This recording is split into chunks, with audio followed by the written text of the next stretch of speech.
মুখ্যমন্ত্রীর টার্গেট মন্তব্যের পাল্টা দিলীপ ঘোষের। ভোট হয়ে গেলে উনি টার্গেট হন, এতদিন বাঘিনী, ভোট হয়ে গেলেই বিড়াল। এবার আর সহানুভূতি পাবেন না, উনি ভাবছেন বেঁচে যাবেন, কোনো রাস্তা নেই। মমতাকে নিশানা দিলীপ ঘোষের, মমতাকে ফের নিশানা দিলীপ ঘোষের। মমতার টার্গেট মন্তব্যের পাল্টা দিলীপ ঘোষ। ভোট হয়ে গেলে উনি টার্গেট হন, এতদিন বাঘিনী, ভোট হয়ে গেলেই বিড়াল হয়ে যায়, এমনই মন্তব্য করেছেন দিলীপ ঘোষ। এবার আর সহানুভূতি পাবেন না, এতদিন বাঘিনী, ভোট হয়ে গেলেই বিড়াল হয়ে যান, এমনই মন্তব্য করেছেন বর্ধমান দুর্গাপুরের প্রার্থী দিলীপ ঘোষ। এই নিয়ে আমরা বিস্তারিত জানবো। আমাদের সঙ্গে রয়েছেন আমাদের প্রতিনিধি চন্দন সেনগুপ্ত। চন্দন, দিলীপ ঘোষ তিনি ঠিক কি বলেছেন মুখ্যমন্ত্রী মমতা বন্দ্যোপাধ্যায়কে নিয়ে? আজকে সকালবেলায় চায় পে চর্চায় অংশগ্রহণ করার পর দিলীপ ঘোষ প্রথমে অভিষেক বন্দ্যোপাধ্যায়কে ওনার উদ্দেশ্যে বলেন এবং তারপরেই মমতা ব্যানার্জির উদ্দেশ্যে বলেন, ভোট হয়ে গেলে উনি খালি টার্গেট হন, খালি আমি টার্গেট, এতদিন বাঘিনী হয়ে ভোটে গেলেই তারপর বিড়াল হয়ে মিউ করেন উনি। মেয়ে, মহিলা এবং আমাকে দেখুন, আমাকে কেমন ঘিরে পড়েছে, এরকমই বলেন মুখ্যমন্ত্রী মমতা বন্দ্যোপাধ্যায়। এবং তিনি আরো বলেন, যা কর্ম তিনি করেছেন তার ফল ভুগতে হবে, আর সিম্পাতি পাবেন না। পুরো বাংলা সমাজকে দুর্নীতির ছেড়ে দিয়েছেন, নেতাদের চোর বানিয়েছেন, চোর লোকেদের নেতা বানিয়েছেন, এর প্রায়শ্চিত্ত ওনাকে করতেই হবে। উনি ভাবছেন বেঁচে যাবেন, তার কোনো রাস্তাই নেই, এমনটাই মন্তব্য করেছেন আজকে মুখ্যমন্ত্রীর উদ্দেশ্যে দিলীপ ঘোষ। অনন্যা, ধন্যবাদ তোমায় চন্দন। আমাদের সঙ্গে ছিলেন আমাদের প্রতিনিধি চন্দন সেনগুপ্ত। মুখ্যমন্ত্রী মমতা বন্দ্যোপাধ্যায়কে আক্রমণ দিলীপ ঘোষের। ভোট হয়ে গেলে উনি টার্গেট হন, এতদিন বাঘিনী, ভোট হয়ে গেলেই বিড়াল হয়ে যান, এবার আর সহানুভূতি পাবেন না মুখ্যমন্ত্রী মমতা বন্দ্যোপাধ্যায়, উনি ভাবছেন বেঁচে যাবেন, কোনো রাস্তা নেই। মমতাকে নিশানা দিলীপ ঘোষের। ঠিক কি বলেছেন দিলীপ ঘোষ, শোনাবো আপনাদের। হয়ে গেলে উনি টার্গেট হন, খালি আমি টার্গেট, একদিন বাঘিনী, ভোট এলে বিড়াল হয়ে গিয়ে আমি মেয়ে, আমি মহিলা, আমাকে একাকে দেখুন কিরকম ঘিরে ফেলেছে। তো যা কর্ম করেছেন তার ফল ভোগ করতে হবে, আর সিম্প্যাথি পাবেন না। পুরো বাংলা সমাজকে দুর্নীতিতে ছেয়ে দিয়েছেন, নেতাদেরকে চোর বানিয়েছেন, চোরেদেরকে নেতা বানিয়েছেন। এর প্রায়শ্চিত্ত ওনাকেই করতে, উনি ভাবছিলেন বেঁচে যাবেন, কোনো রাস্তা নেই।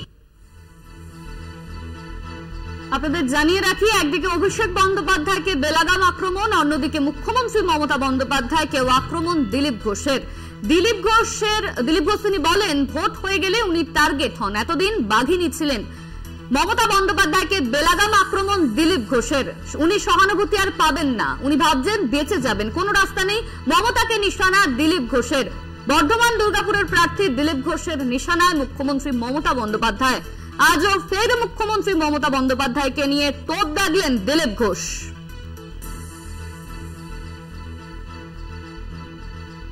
দিলীপ ঘোষ তিনি বলেছেন, এতদিন মুখ্যমন্ত্রী মমতা বন্দ্যোপাধ্যায় বাঘিনী ছিলেন, এখন তিনি বিড়াল হয়ে গেছেন, ভোট হয়ে গেলে উনি টার্গেট হন, এতদিন বাঘিনী, ভোট হয়ে গেলেই বিড়াল, এমনই মন্তব্য করেছেন দিলীপ ঘোষ। চায় পে চর্চায় এসে দিলীপ ঘোষ আক্রমণ করেছেন, একদিকে অভিষেক বন্দ্যোপাধ্যায়কে, অন্যদিকে মুখ্যমন্ত্রী মমতা বন্দ্যোপাধ্যায়কে আক্রমণ দিলীপ ঘোষের। আপনাদের শোনালাম ওদের ঠিক কি বলেছেন দিলীপ ঘোষ।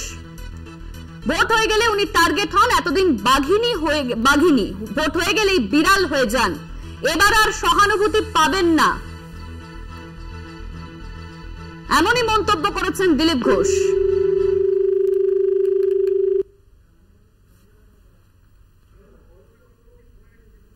এই মুহূর্তে আমাদের সঙ্গে রয়েছেন তৃণমূল মুখপাত্র অরূপ চক্রবর্তী। আপনাকে স্বাগত কলকাতা টিভিতে। দিলীপ ঘোষ আজকে চাপে চর্চায় বলেছেন, ভোট হয়ে গেলে উনি টার্গেট হন, এতদিন বাঘিনী ছিলেন, ভোট হয়ে গেলেই বিড়াল হয়ে যায়। মুখ্যমন্ত্রী মমতা বন্দ্যোপাধ্যায় কিনে এমনই মন্তব্য করেছেন দিলীপ ঘোষ, কি বলবেন? শিরোনামে ভেসে থাকতে হবে আগামী 4 তারিখ অবধি, যাতে অন্তত কর্মীদের মনোবলটুকু ধরে রাখা যায়।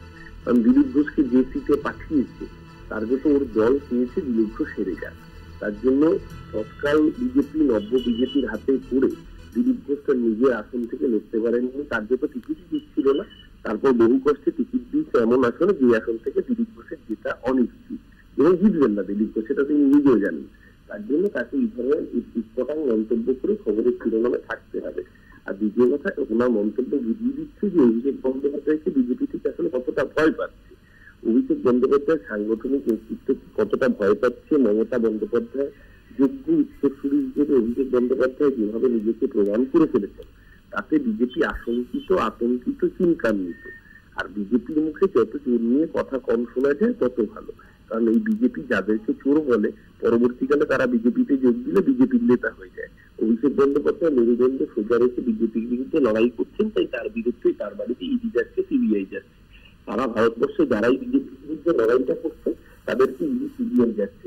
সারা ভারতবর্ষের মানুষ দেখেছে কিভাবে কেজরিওয়ালকে গ্রেপ্তার করা হয়েছে, সারা ভারতবর্ষের মানুষ দেখেছে কিভাবে মনীষ সিসোদিয়াকে গ্রেপ্তার করা হয়েছে, কিভাবে লালু প্রসাদ যাদবের ছেলের বাড়িতে সিবিআই যায়, কিভাবে স্ট্যালিনের বাড়িতে ইডি যায়, কিভাবে চিদম্বরমের বাড়িতে সিবিআই ইডি রেড করে। তাই সারা ভারতবর্ষের মানুষ এটাও দেখেছে কিভাবে অভিষেক ব্যানার্জি পরিবারকে শুধু একা অভিষেক ব্যানার্জি না, তাদেরকে ইডি, সিবিআই দিয়ে হেকেল করা হয়, হেনস্থার রাজনীতি করা হয়।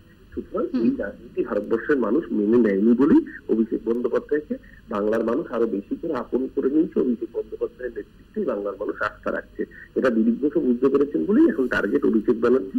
এটাই বুঝিয়ে দিচ্ছে যে অভিষেক ব্যানার্জির নেতৃত্বকে বিজেপি আসলে ঠিক কতটা ভয় পায়। ধন্যবাদ আপনাকে। আমাদের সঙ্গে ছিলেন তৃণমূল মুখপাত্র অরূপ চক্রবর্তী। মমতা অভিষেককে নিয়ে বেলাগাম আক্রমণ দিলীপ ঘোষের।